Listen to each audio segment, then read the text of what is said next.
Peace. It's your brother Bashir. Welcome to Financial Frenemies. It's been a while. This is a new season for me, and today I got a good friend with us today.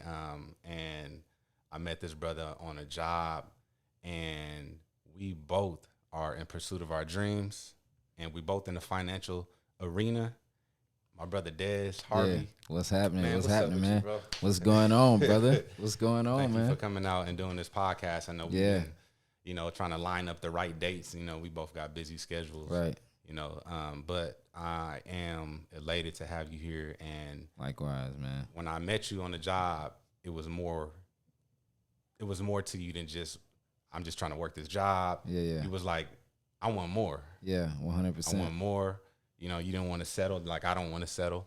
And you told me you were in the wholesale real estate industry. So I'm in the financial service and insurance industry myself. Yeah. And that's I think that was that first initial spark that we had, being able to talk about finances. So this is Financial Frenemies, where we talk about everything financial, the good, the bad, the ugly. Yeah. I try to get a lot of people to open up about, the side that people kind of like want to keep to themselves, right? Because everybody want to shine and show when they're successful, but people don't want to talk about the nitty gritty reality. Beside, that's a part of the grind to get there. Yeah, you know what I mean. So we're gonna talk about a whole lot of stuff today on this podcast. Yeah, but Dad, so how's it going with the business? How's the industry? Man. What is it like? I don't know much about it. I know enough, but I don't know enough to. Obviously, I haven't done it. I haven't closed the deal. I haven't called, and I see. Let me be honest with you. Yeah. When I drive by on the street, sometimes I see like buying houses for cash. Yeah. And bandit signs. I'm like, what's that about? Like, who buying houses for cash? Like, why they don't want to finance it? What's up with that? Yeah, man. Yeah. So, I mean, it's real estate is an interesting and very attractive business, right? And it's very wide.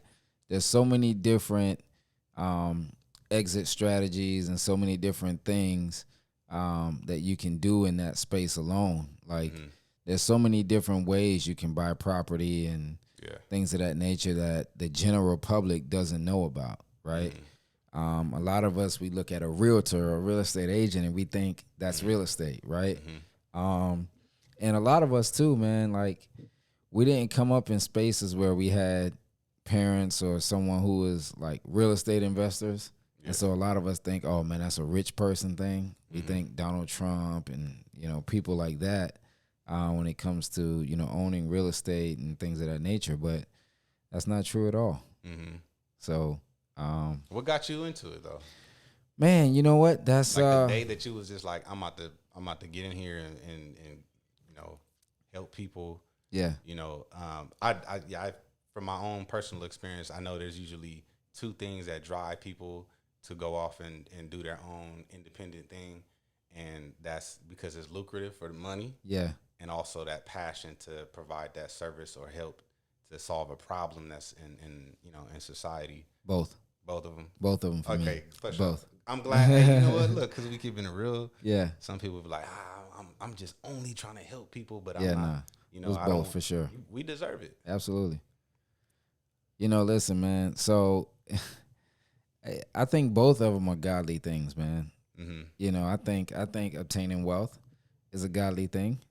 Okay. And I think obviously being of service to people, serving people is obviously a godly thing, man. And so I think if you're doing that, man, with the right intentions, and you got the right heart posture, I think you're all right. Some people will say, the preacher shouldn't have ride in nice cars and have fine silk and this and that. What's your take on that? Yeah, man. So that's a great question. So there's a scripture in Galatians 6:6 that talks about actually paying your pastor. Those who are your spiritual leaders, right? Actually compensating them for it. So, if they're doing ministry full time, right? If that's what their thing is and they're in that mission, right? How are they supposed to eat, right? And I think, we have to get out of a mindset of thinking that something is being taken from us because we are, pouring into, or we are maybe funding something that may even be benefiting us, right? Mm-hmm. So if that pastor is laboring for us, praying for us, preaching to us, working hard on themselves so they can help grow us, mm-hmm. right? All these different things. We're bringing them all of our problems and all of that. Right. But if they get a little bit of money for it, then we feel some type of way. Man, like I think we gotta kind of get out of that, man. And this is a full-time thing for a lot of them. And so, I just say this, right? If you're a person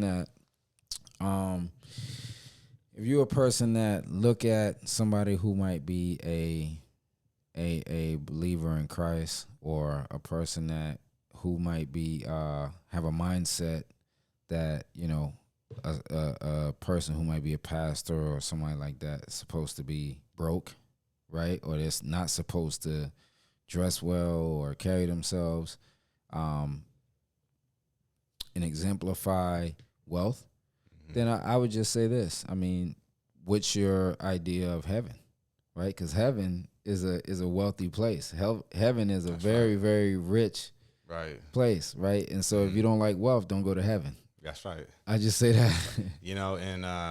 Furthermore, while we here, is, ain't nobody been to the other side and came back to tell us how good it was. 100%. But I was taught that it starts here. Yeah. While we living, the conditions of life, and the state of mind, the state of being, you can put yourself in heaven at once. Yeah.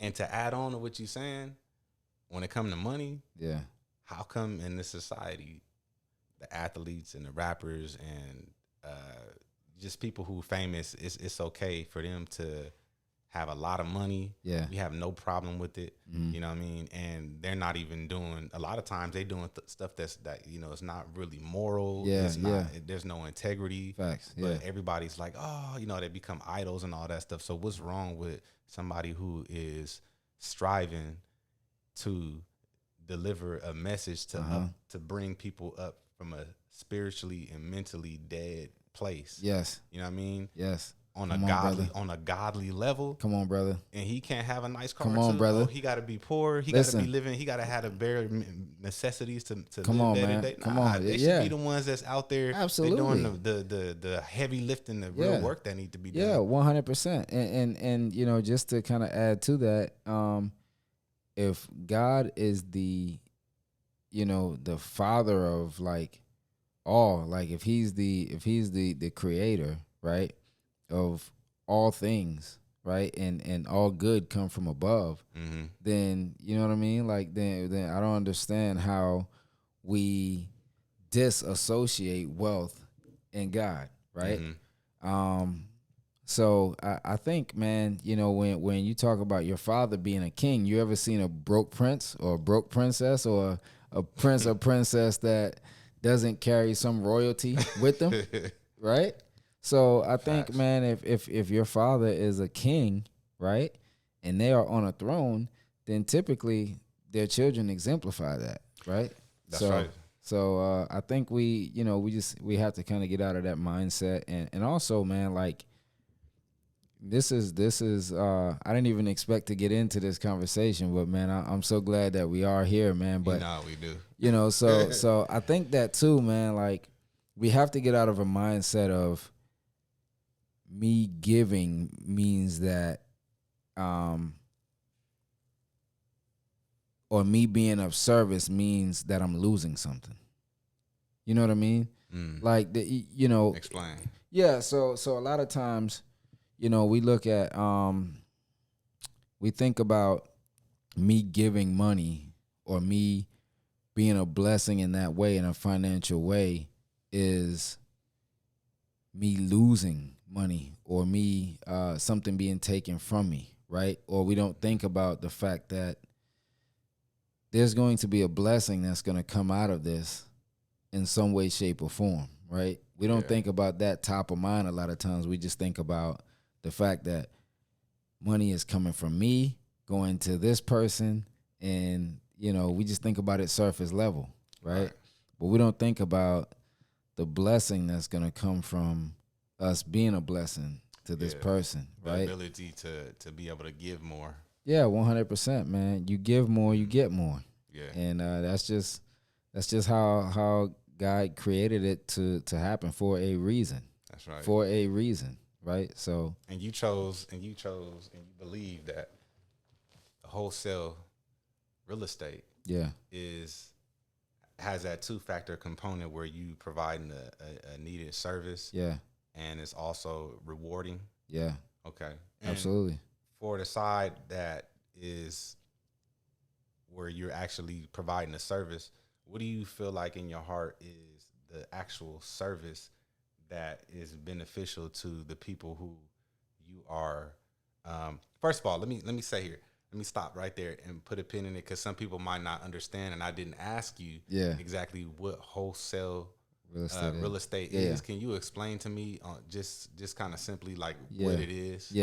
Yeah, man. So that's a great question. So wholesaling in itself, in general, is buying low, selling high, right? That's wholesaling. And so in real estate, what wholesaling real estate really means is I'm actually finding a property, or sometimes it's not even a property, it's a distressed situation. It's a situation where someone needs help. They need someone to relieve them of a stressful and painful situation. And like they're about to lose their house. Yeah, they could be about to lose their house, or, you know, they're just in a situation where they're struggling to maintain in that way. Okay. And you know, wholesaling real estate, you can provide value by you know, partnering with, you know, investors, or partnering with lenders to be able to acquire that property from them, and them getting paid. So what wholesaling real estate is I would speak to that person, right? I would find that person, and it usually starts from either you driving around just in your neighborhood or surrounding areas. You see a property that may be in a distress condition, right? And you can either go as far as leaving a sticky note or something on that person's door and just let them know, hey, get in contact. My partners and I, we're looking to, you know, acquire property. You know, get in touch with us. Here's my number. Or, you know, some people, they download, or not download, but they like, download certain lists and stuff like that may have certain people in certain situations. And you're able to do something called skip trace, where you're able to get their phone numbers and just reach out to them. Or you can even knock on the door. Once you get that list, you can knock on their door and ask, hey, you know, I know that there's a little bit of a situation going on, and my partners and I, man, we're here to help. What can we do to help you in this situation, right? But what it really is pretty much you get under contract, and it's in its simplest form is you go under contract with this person. You guys agree on a number, and then you would mark the price up a little bit, and sell it to, or assign the rights to that property over to an end buyer or an investor, right? And you would get paid an assignment fee. So you just wholesaled a real estate property. So if I speak to someone in a distressed situation or a distressed property, and we agree on a number for the purchase of that house, and then I want to make a certain amount on my assignment fee, right? So let's say if we go into contract for $150,000, and then I know that I can sell that property for $170,000, right? Because the after repair value, meaning the value of the property in its tip top best condition, fixed up, renovated, the most beautiful you can possibly make it, compared to other homes that in that area. Yeah, compared to other homes in that area that are same square footage or very close, the same or very close year built, and it's just a very similar property at the top condition. What did that sell for? If I know that there's enough wiggle room because I spoke to my end buyer, with where they need to buy that property at, I can mark it up to that price if I get it deep enough. So you basically on the other end. So you run. They call them comparables, right? Yeah, absolutely. So you compare it to the houses in the area that are in good condition, so you know the potential of what that house that you're dealing with. You know what it can sell for. Yes, and then you negotiate a deal that's under market value. Yeah, because it's a distressed property. It needs to be fixed up. Yeah, and then you leave yourself a little wiggle room so that way. So what do you mean? So basically, you get it under contract with the homeowner, and then you sell, and then you offer it to the investor for a little bit more, and you get the difference. Correct. That's exactly what it is. All right. That's exactly what it is. You're a middleman. Yes, right? absolutely. Okay. You're the middleman. So it's pretty much, I'm paying this end investor or the end buyer is paying me for finding the property for him. Pretty much. That's what it ends up being. Right. Yeah. But the great thing about it is, and what I love about it is, it's a win-win-win situation. And the reason being is, go ahead. The reason being is, the person who initially had the property, right? You're helping them out of a situation that was distressed, right?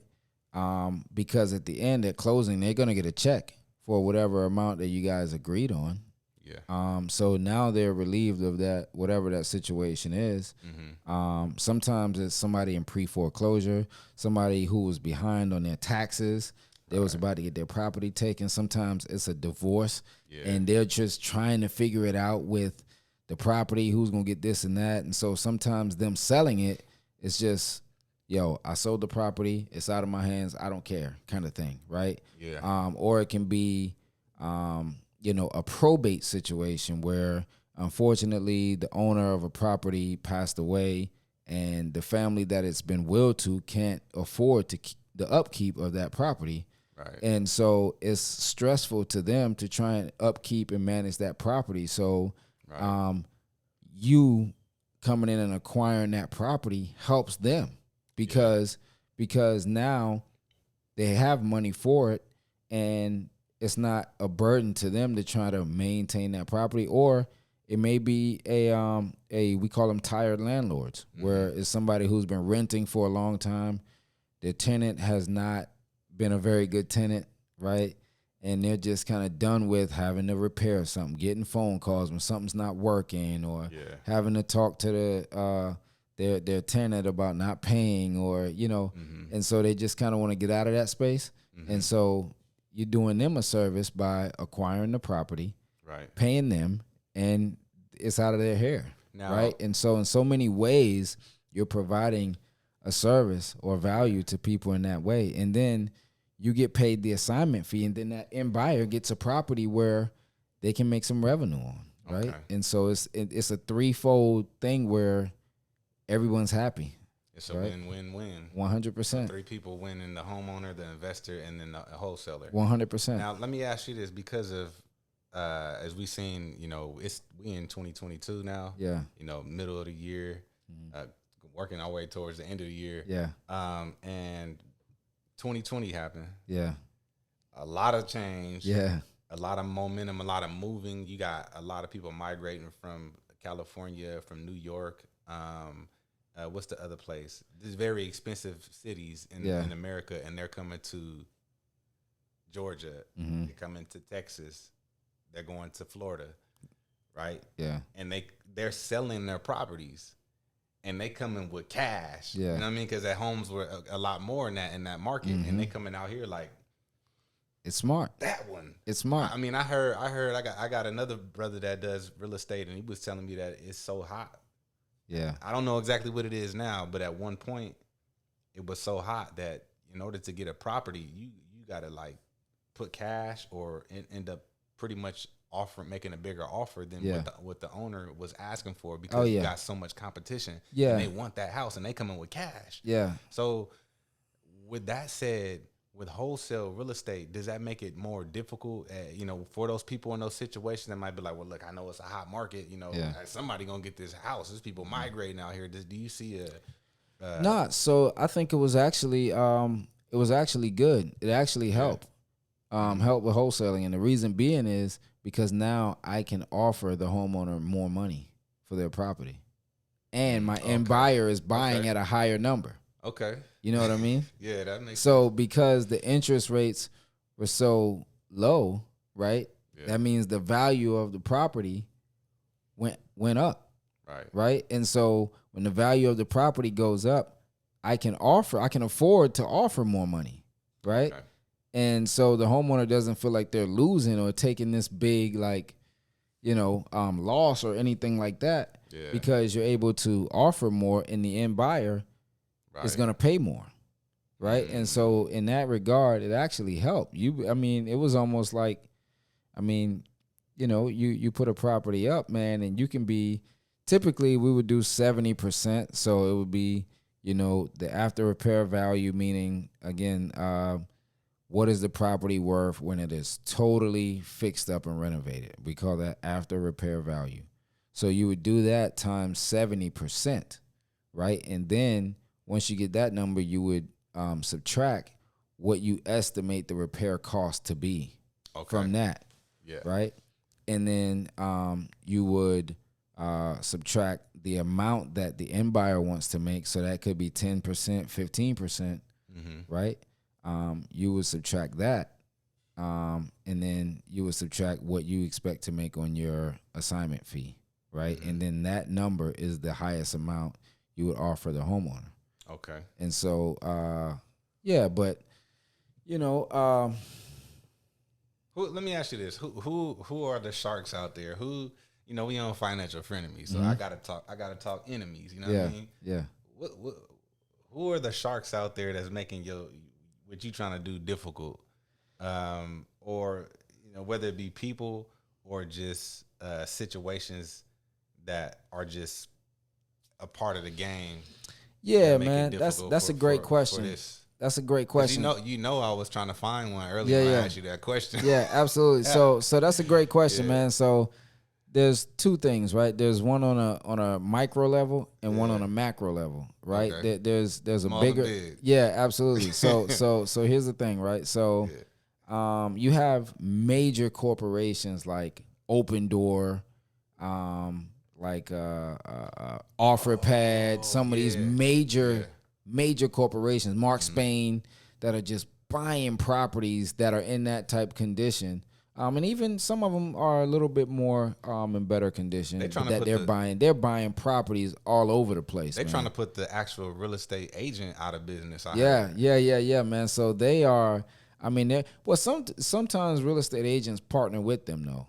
So they actually. Man, it's like get down and lay down and coming through. So those companies are buying a lot of properties, man. Okay. Right, and so it takes potentially from the opportunity of the smaller guys that are kind of doing it independently or the smaller companies. And so that's one way. That's one, shark, if you will. I'm an opportunistic person, though. I always look at the opportunity that's in front of me, right, and not like what somebody else is doing to take away from me or whatever, right? I don't really think in that way. But just to answer your question, abundant mindset, 100%, man. So that's the first thing. And then the second thing is, no matter what industry you're in, man, you always have people that are a bad representation, right? So people who are doing things unethically, or they don't really know what they're doing, and they might have a good heart, but they go at it the wrong way, and then now it leaves a bad taste in the person's mouth who's on the other side, whether it be a seller or they're partnering with a real estate agent, or maybe a bad experience with an end buyer or what have you, that now this person has been burned, or somebody has unfulfilled their expectations. Mm-hmm. And so now their mindset is a little bit more like not as trusting, right? And so when you have somebody call, it's like, oh, I've heard, something like that already, or I've heard, the last person told me that and whatever, and this, right. so yeah, so you have that, but I think that's in any industry, man. I think anytime you get it's a religion too. Yeah, 100%. I mean, anytime you get enough Get people, out my door. It's too early. Yeah, anytime you get enough people doing something, yeah, there's gonna be bad representation. right. You know what I mean? So that's unfortunate, but it just is what it is, right? So you just maintain that integrity. Excuse me. Yeah. And try to show people that you are doing it the right way, and you're not one of them guys that's just all about the money. Yeah, 100%. Because it's got to be, I kind of think about it like if I was in this situation and I was like, I lost my job, and I only had one job. I wasn't doing no side hustles, none of that stuff, and I was not able to make these payments on this 30-year mortgage, fixed mortgage, and for whatever reason, I'm not able to refinance. Yeah, because I'm sure that might be one of the first things that enter someone's mind before they, can I refinance it real quick? You know what I mean? 100%. Maybe get their interest rates lower or whatever, but that depends on what the feds do with the rates. Yeah. Yeah, man. So in a situation like that, man, I think people have to understand that when someone sells their house, right?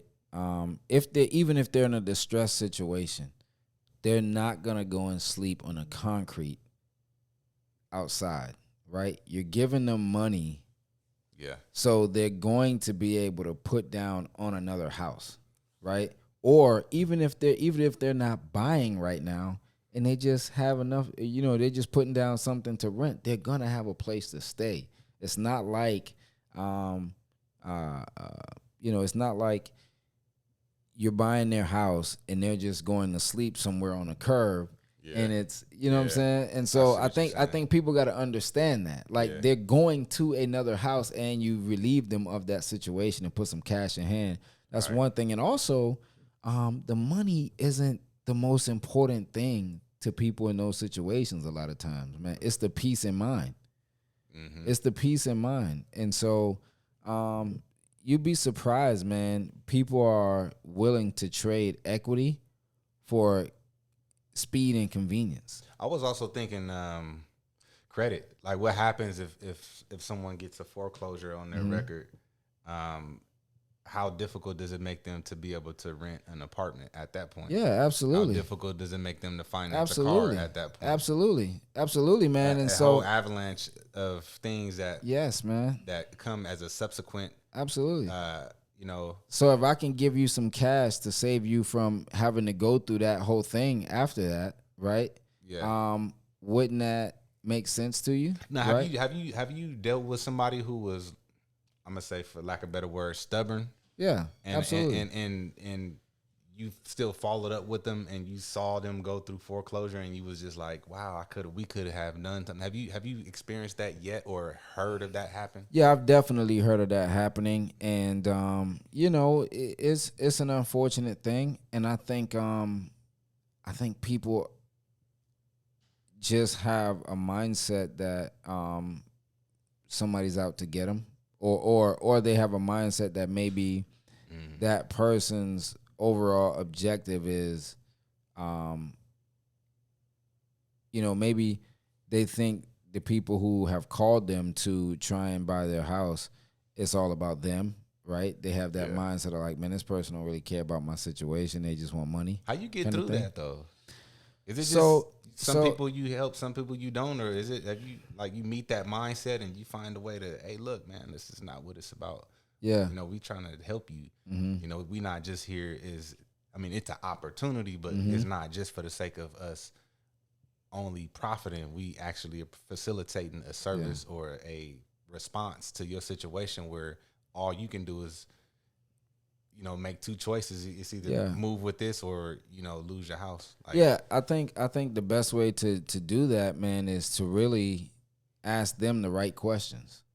Right? I think asking them questions and letting them hear for themselves, what they're actually really saying to the questions, I think really helps with that, right? Because when you're asking questions, number one, it sounds like you really care, but then also it's a very kind of soft posture, right? It's a very calm posture, and you're not like, hey, sell me your house, or trying to belittle them or anything like that, man. It's really like asking them, hey, okay, if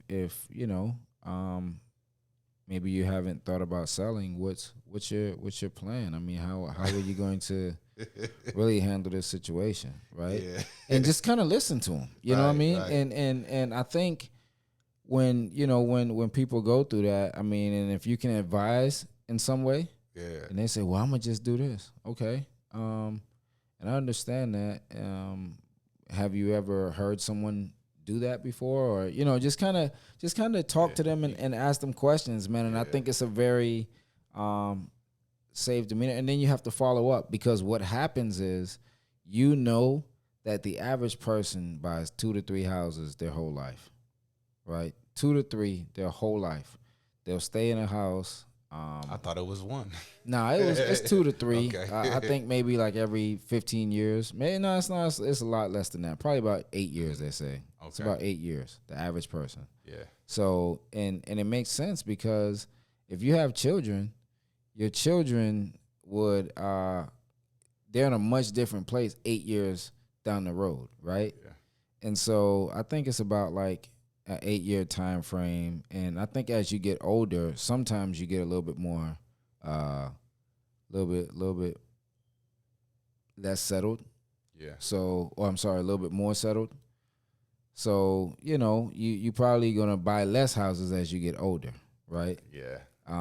You know as well as I know, because we in the same dealing with financial services and offering products for insurance and trust and stuff like that. And, a big component of having, trust funds set up is basically being able to protect assets. So, so that's a real interesting field, man. We kind of trying to solve the same problem, because it's like, you're helping people who are already in a situation where they're gonna have to give up the house. It's just how you want to give it up. Right. You want to give it up the easy way? We could do this the easy way. Yeah. Or we could do this the hard way. Yeah. You know what I'm saying? And and I'm coming in like, wait, like, let's make sure we put these properties in trust. That way the houses are protected. And because what happens is when people pass away, unfortunately, but it's a part of the cycle of life. Mm-hmm.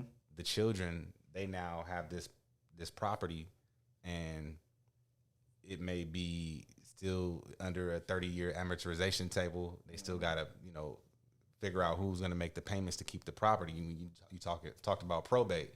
Yeah. Probate, that's what happens. The court ends up having to step in and say, look, unfortunately, your mother, your father, your parents, they didn't have the house in the trust.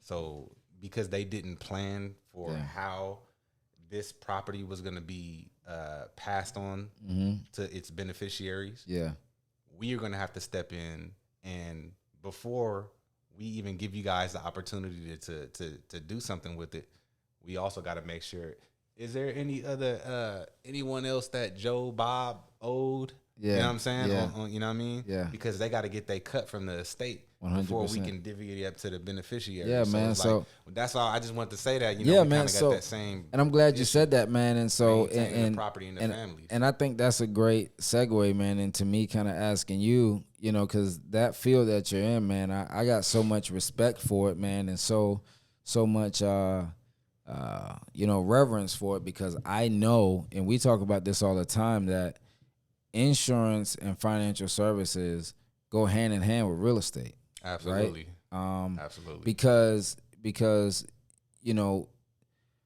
I feel like they can kind of coincide with one another, right? They're both two ways where people are able to create wealth, but they both also protect you Absolutely, you know, in certain ways, man. And so, talk about this, man. Like if I'm a person who want to have some financial security, right? Yeah.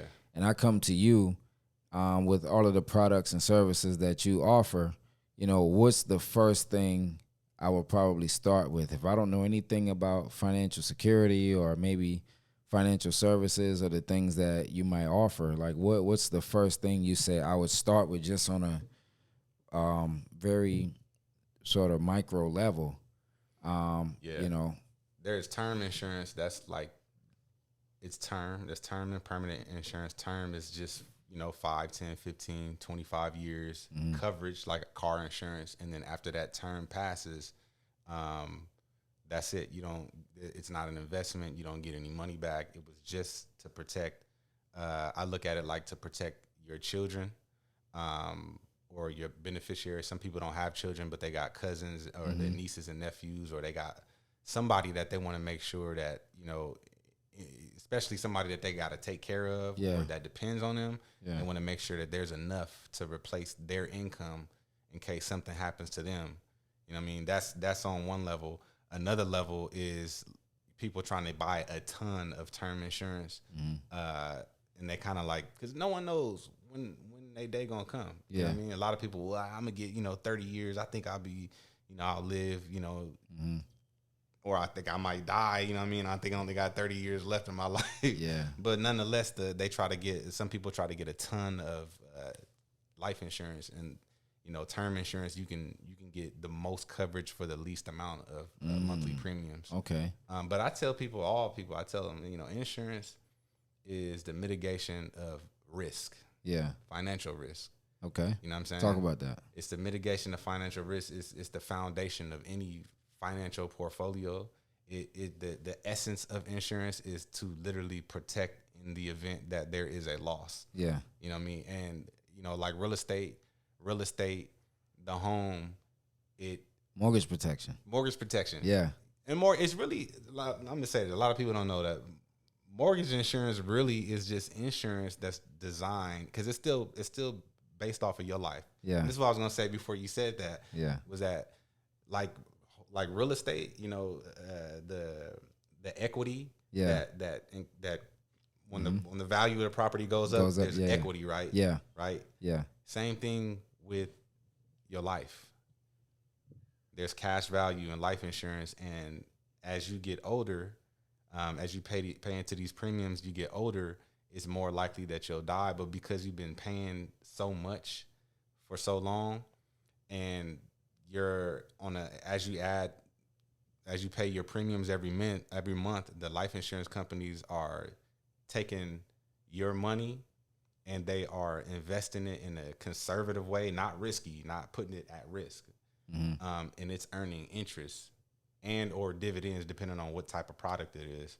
And it's earning cash value, which is like equity in a home. So as you get older, just like as a home gets older, and you just like how you continue to make monthly mortgage payments, you continue to make monthly premiums on your life insurance policy. Yeah. A home, the loan is a collateral. The house is a collateral for the loan, and with life insurance, your life is collateral for the death benefit and the cash value. Okay. So they kind of like, it's the same thing. You know what I mean? Yeah. I don't know if that answered your question, but I try to. It's so much in there. Yeah. I would just say that it's just the foundation is to protect your assets, and the number one asset. The number one asset, in my humble opinion, is not outside of yourself. It is yourself. Yeah. Because when you stop living, you can't produce anymore. You have to be alive to be able to produce, to be able to earn, to be able to accumulate assets. But when your life stops. Yeah. So. Yeah, I think too, man, one of the things, man, that I think doesn't get talked about enough, or one of the things I know in our culture, man, it's not talked about enough, but the value of getting life insurance for your children, right? And the benefit in that, starting them out as soon as possible on life insurance. Like, talk about that. I know that there's a lot to be said with that, and the different ways you can structure those policies and how it can benefit later on in life and things like that, college and all those things. So kind of talk about that. Man, a lot of people, especially so-called middle class or average poor people, you know, they weren't born into a family that had assets. They didn't receive anything. They didn't get no house or no trust fund or nothing like that. They were never taught about compound interest. Yeah. Let me just put it like this. A lot of us coming from the bottom, we focus on how much money we can make. Yeah. We looking at opportunities. Well, I'm trying to make money. We don't look at the two biggest things that take away from the money that we earn. Okay. The first one is taxes. Yes. Yes. Taxes, man. And fortunately, for those that understand it, it's life insurance is a shelter for tax. Mm-hmm. The wealthy people have been using it since the inception of insurance to get around tax. Yeah. Because it's not an investment. Yeah. It's insurance. They look at it like, well, this is really planning for your beneficiaries. It's not a primary gain for yourself. Yeah. So taxes, and also I would say compound interest. Mm-hmm. We lose out on the opportunity to earn interest. Uninterrupted interest is one of the things when it comes to financial literacy that I want to make sure that my daughter understands, and I want everyone to understand, is compound interest. It's something that is not about how much money you have to add or to start off with. It's just about how soon can you get started, because the more time that you have, 10, 20, 30 years, when money is earning interest on interest on interest, it becomes what they call a J curve. It's exponential growth. It's not diagonal. It's not like a steady growth. It starts off very minimal growth, but then as it starts to compound on itself, it leaves that diagonal course on a chart, and it does like a J curve. It just starts going up like a roller coaster, right? It just start going, some the ones that just kind of shoot straight up. Yeah. Once they got enough momentum. It's kind of like that, man. So, but yeah, I would say, I tell everybody, it's not about looking at the opportunity to make money. It's about looking at the opportunity to keep your money. It's not about, a smart man told me, he said, it's not about what you make. It's about what you can keep. That's 100% true, man. Someone who makes $50,000 can actually be in a better financial position than somebody that makes $100,000. Yeah. You know what I'm saying? By what they do with their money. By what they doing. Someone who makes $50,000 a year can be saving, $1,000 a month. Yeah. And somebody that makes six figures can only be saving $200 a month. Yeah. And when I mean not just saving, because saving, we don't just save for the sake of holding money. Yeah. Money is supposed to constantly move. Emotion is supposed to grow. Yeah. You know what I'm saying? So, but I'm saying the one who can save enough has more to put that money to work. Yeah. And leverage time and compound interest. So let me ask you this. I mean, there's a lot of people who still don't have insurance, right? There's a lot of people who don't have term or life insurance, but especially life insurance. I mean, what do you think is the biggest reason why a lot of people don't have life insurance? I think at the core, most people love their children. At the core, you know what I mean? And we want the best for them. I think that some people just don't understand it. Yeah. They just don't understand it, and they look at it as just a bill. They look at it like it's a bill, and they don't want to commit to it. Man, I done had quite a few people that, I almost had them, but it was just that commitment. Like, they want to do it. They know it's the right thing to do, but they like, it's kind of like a mortgage, like the 30-year amortization. Like, you're committing to 30 years of like making these monthly payments. Like, you know what I'm saying? And with life insurance, it's the same thing. Like, you're looking at a long, you know what I'm saying, longer than the car. A car on average is 72 months or 5 years or whatever, 60 months. Yeah. So, they're like, 10 years, 20 years, you want me to pay into this thing? And they just, I don't know, what am I going to get out of it? Yeah. And they don't understand that when you compare life insurance to other, financial products like the 401ks or Roth IRAs and stuff like that, people don't understand that.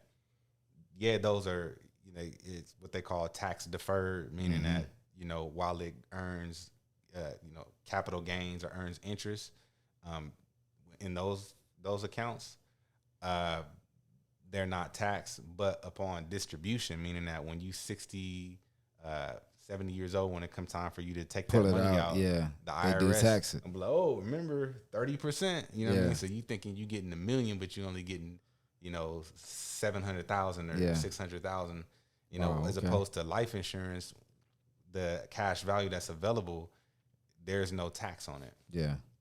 Wow. It's not taxed. So okay. I try to hit those points. So what's a great way for people to really because there's a lot of people, man, in this world or especially this country that make a lot of money in the insurance industry, right?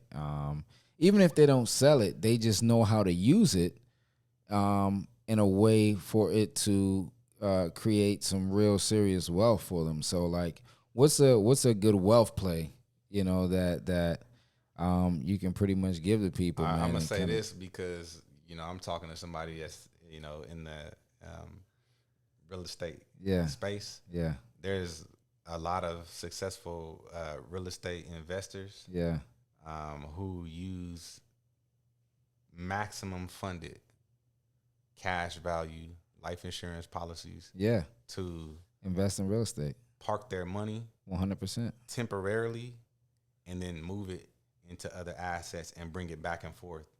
Because with life insurance, cash value life insurance, there's something called participating loans. And so when you access this money, you're earning interest on the amount that you have in there. Because you actually, when you get money out of the policy, it's actually not the money that you put in. Which is, a lot of people don't know that. The life insurance is giving you money from a separate account from their account. They just look at, okay, you have $100,000 in here, so we can give you $100,000 out of our own account. So you're technically, when you access the money, it's a loan. And some people were like, well, I got to borrow my own money, right? But again, they think about it. It's the ability to have your money earning interest without being interrupted. You understand? Like a CD account, like a traditional CD account that earns a very low interest rate. When you access that money, let's say you had 100,000. Once you take that money out, that 100,000 is no longer earning interest anymore because you just took it out. Correct. But with the life insurance policy, when you access that money, let's say you had 100 grand in there. Next year, even if you took out 50,000 in the beginning in the middle of the year, they're still going to pay you interest on that $100,000. You see, it's uninterrupted, compounding year to year to year, and it's not going to be taxed. And that's called compound interest. Yes, man.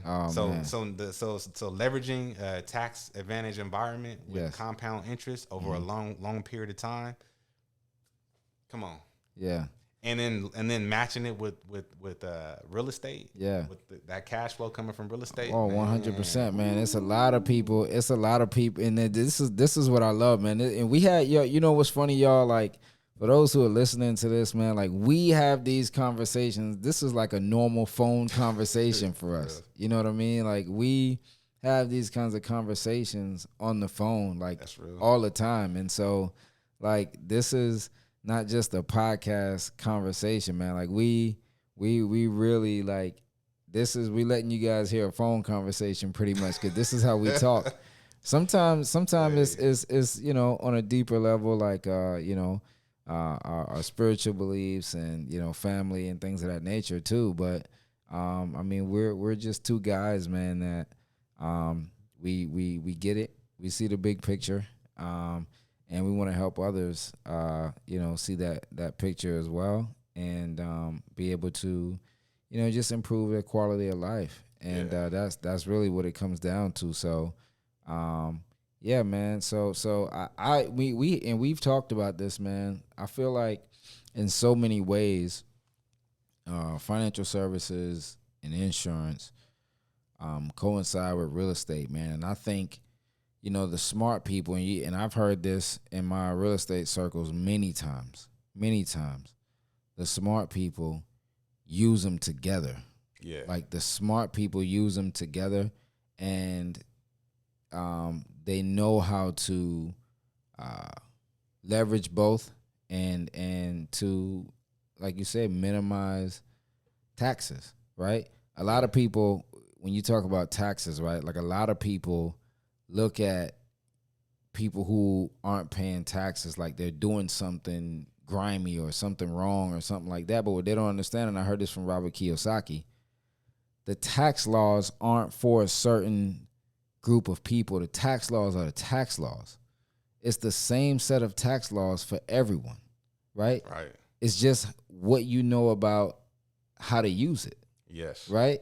And so it's not, a certain demographics of people or a certain pay scale, people on a certain, level get to do this because they're making a certain amount of money, right? That's what a lot of people think.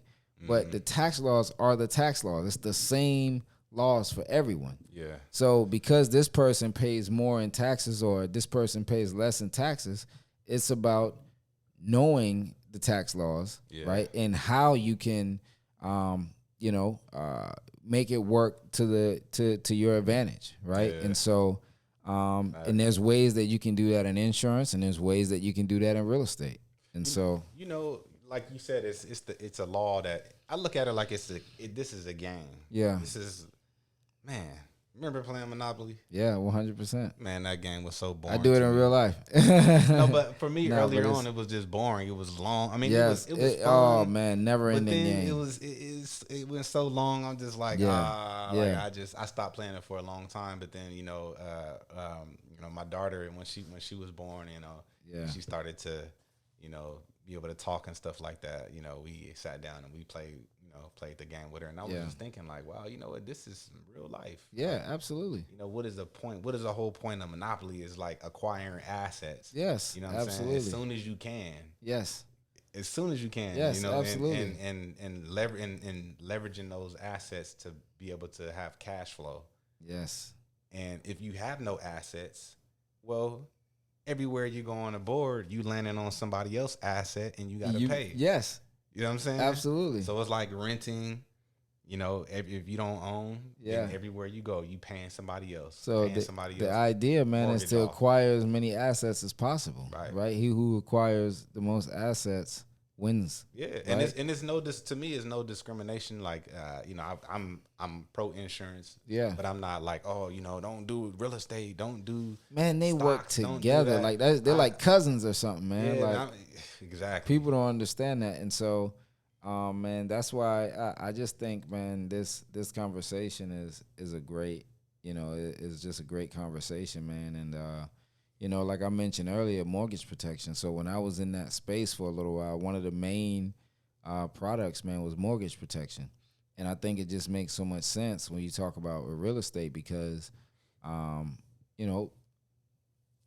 people, they have a situation where, let's say, someone passed away, right? And you're the surviving spouse and you don't know what you're going to do with that house, right? And so the mortgage protection allows you the time to figure that out, right? Yes. And so in that way, what may happen from that is you may sell your house, right? And so it just gives you the time to be able to make a well thought out and educated, non-emotional decision. Yeah. And if you're somebody, let's say you're a real estate agent or someone like that, how valuable would it make you to partner with someone like Bashir to be able to provide even that much more value to, maybe somebody you sell a house to, or somebody you help buy a new house, right? To offer them, hey, I want to make sure that you're able to protect this new house, right? That you just bought, your dream home, or just this home that, you and your spouse just acquired in case, for whatever reason, it gets to a place where, you have to, make that type of decision. And so, man, it just that's gonna set you apart. Nobody is offering mortgage protection at the end of, helping somebody buy their dream home, right? And I must say, because the way you explained it it gives me clarification. It's so, with insurance and financial services, it's not just about mitigating the financial risk and the protection. Yeah. But it's the plan. Yes. We talking about planning. Like when you said mortgage protection, you start explaining the scenario, the situations that people find themselves in. And it's like, what are you going to do now? You have this asset, but because of the circumstances that were unknown to you, it, took you by surprise. And now what are you going to do in that situation? So I look at it like this stuff is like prudent planning. Yes. Whether it's setting up a trust. Absolutely. Speaking of trust, man, I mean, divorce is very prominent in the time that we live in. I think that the culture that is in America doesn't really, it's not really conducive to healthy marriage life. Oh man, that's a fact. And then, especially with certain demographics, we're looking at, just being predisposed to, bad no financial education. And struggling, trying to find out how to make it to the top. Everybody trying to, start from the bottom. Now I'm here. Everybody trying to do that. So, man, I lost my train of thought. I will say though that it's just prudent planning. Yeah, absolutely. We gotta have, man. Yeah, gotta have it. Trust. Yeah, I was gonna say the trust. Yeah. What was it, Kanye West that was talking about that prenup? I didn't hear about that. Remember, you don't know that original track that Kanye West put out, and he was talking about the gold digger. I ain't saying shit. Oh yeah. And he was like, 18 years. Yeah. 100%. And then you find out it wasn't his, you know what I mean? And he's talking about getting a prenup, right? And a lot of wealthy people, or I don't know this statistically, but I'm just assuming that people who have a lot of money actually consider having a prenup because they actually got something that they don't want to they don't want to end up in a situation where their spouse is getting half and they don't deserve it. Yeah. But trust. Yeah. You can set up a trust and you can put certain assets that you have inside that trust, and it's not considered marital property, and it doesn't come off like a prenup. Is like, hey, I want to marry you, baby, but you know what I'm saying, I'm already gonna plan just in case it don't work out. You know what I'm saying? Nobody wants to really, marriage is, it makes it difficult if you trying to start off saying, hey, we're gonna live together, for better or worse, but just in case, I'm gonna get that prenup. You know what I'm saying? So, but having a trust is more. How do I say it? I mean, I just think having a trust is smart, just regardless. And it's not just about it's not just about potentially getting a divorce. It's just it's something that you want to have anyway. Yeah, exactly. That's what I'm saying. It's just a smart thing. Yeah. Just period, right? Mm-hmm. And so, it's very few people understand the value or the benefit of something like a trust.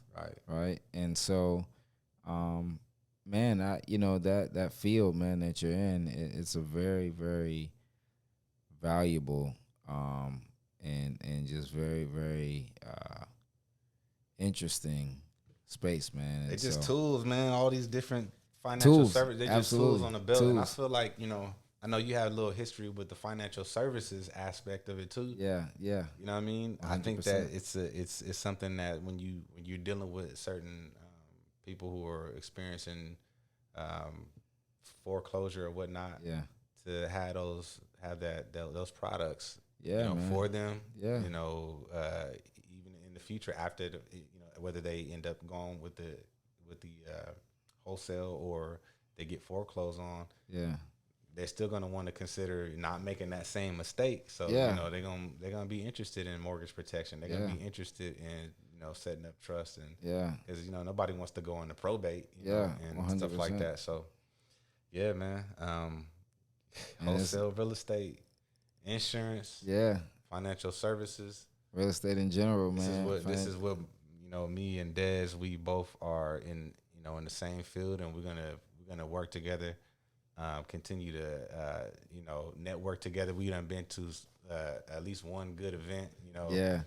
And absolutely, you introduced me to some really successful investors. Yeah. And this brother right here has quite a few friends that are very wealthy. Yeah. And you have to, because and this is the thing that tripped me out about wholesale is like, you don't have to have a lot of money because you're not actually the one. Yeah. You're the one that is educated in how to find a deal, how to make the deal make sense, and then you bringing in, hey, this is my rich cousin right here. Yeah. He gon', what I mean, we're working together. Yeah, I mean, and that's the thing, man. It's there's private money and there's hard money, right? And I think people don't know the difference between them. And so, you can be a person, and all right, so because this might be a question that you ask, right? So if somebody wanted to get started in wholesaling real estate, what's that? What does that look like, right? Yeah, what does that look like? What does that look like? What does it take to get started? Listen, it's real simple, right? So, number one, tune into Wholesale Hotline. It's something that you see. There's 3 very, very known and very successful real estate investors, man, that teach real estate. There's a lot of other podcasts. That's one that I tune into frequently, but there's a lot of people in the space, man, that real estate disruptors, Bigger Pockets, all these different podcasts that teach investing in real estate, man, at the micro level. So I would say that's the first thing, is find a podcast so you can start to get some information on it, right? And then, but if I was starting with zero, there's 1 or 2 things I would do. So there's 2 things you can do. One, you can partner with real estate agents who already have properties, right, that they're trying to sell. That's the first thing you can do. There's issues with that. There can be some potential issues with that, though. Or you can start by just driving around in your neighborhood and finding distressed properties. And just for a little bit of money, you can use a service like batch skip tracing. And actually, once you write down those addresses to those properties that are in rough shape, you can plug those addresses into this system, batch skip tracing, and you can get their phone numbers for like 15 cents per phone number, right? And then just call them.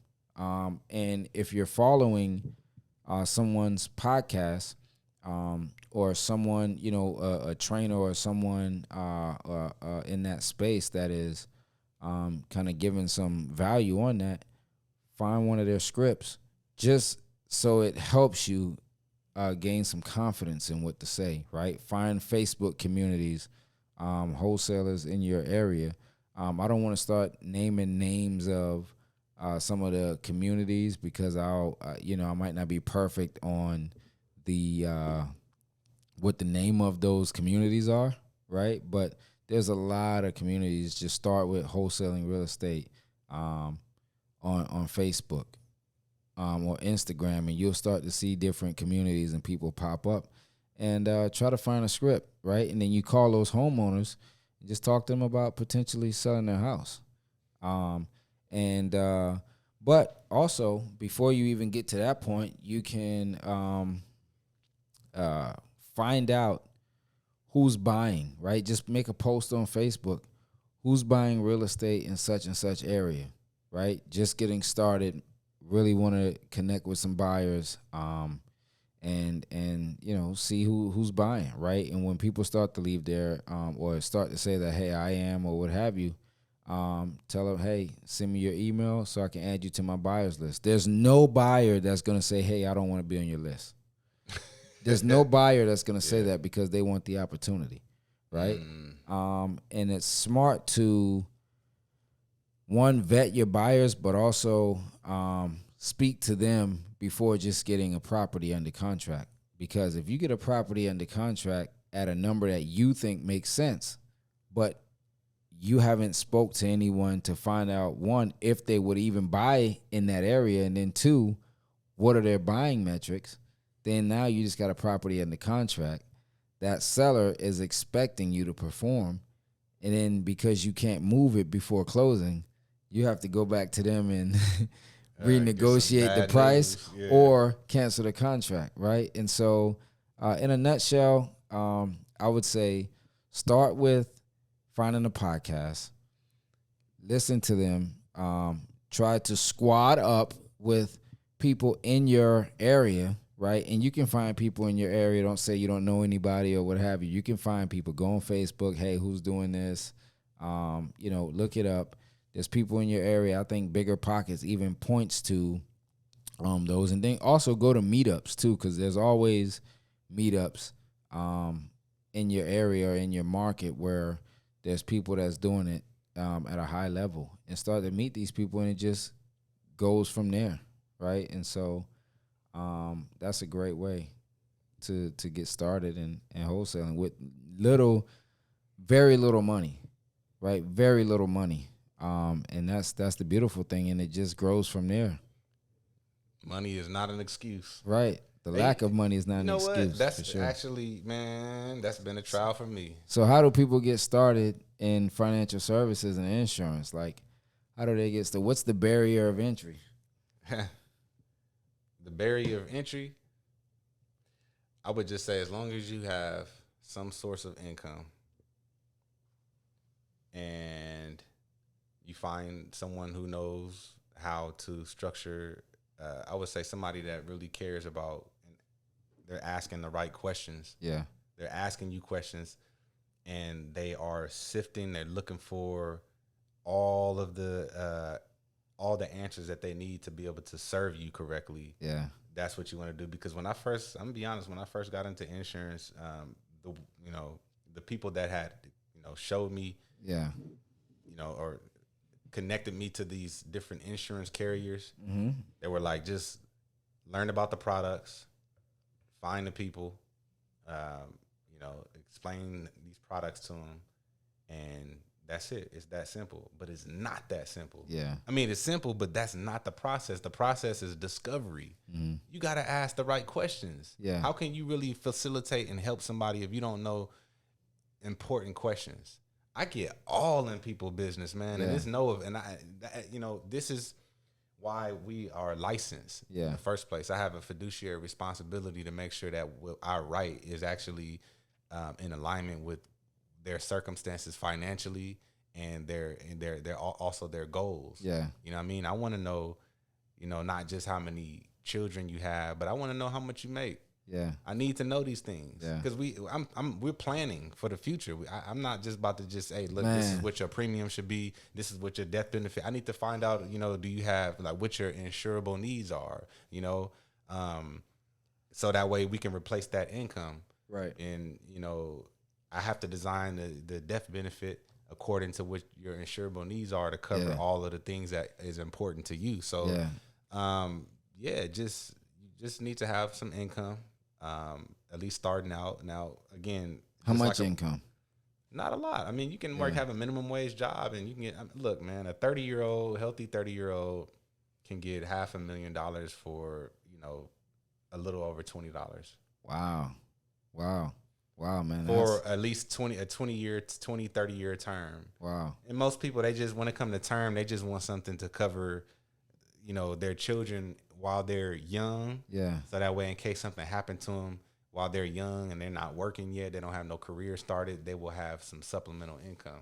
Gotcha. You know what I'm saying? So, that's just what it's about. So basically, just have an income and deal with somebody who's prudent, who asks you the right questions, does a good discovery, and really designs it's all about the design, man. Yeah. So it's all about the design. I should have probably asked it before we kind of, probably, I don't know, whenever you want to close it out. But so I should have asked this question before that last question, but I was just thinking about it when you were talking just now. Just from a business aspect, what would you say in your journey has been the hardest part of your journey? thus far? Like, what's been the hardest thing for you, throughout this process? That's a great question. The hardest thing for me, I'd have to say, is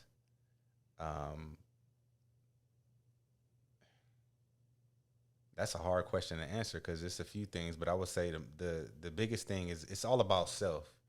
You know what I mean? In any type of sales. So we in sales. When you're dealing with people and, at the end of the day, I don't like to look at myself as somebody who's trying to sell something. Yeah. I'm looking at it like the value I can give. I'm looking at it from like I'm trying to educate. I'm trying to give value. I'm trying to help. 100%. That's what makes me keep doing this because it is sales. It is. And you get a lot of people when I'm approaching people. I'm not somebody that's just sitting back. Yeah, I'm actually going after people. I'm letting people know what I do. Here's my business card. I'm asking them questions. Do you have any life insurance? And some people they're not interested at all. But I'm trying to spark up conversations so that way I can see if I can add some value to their life.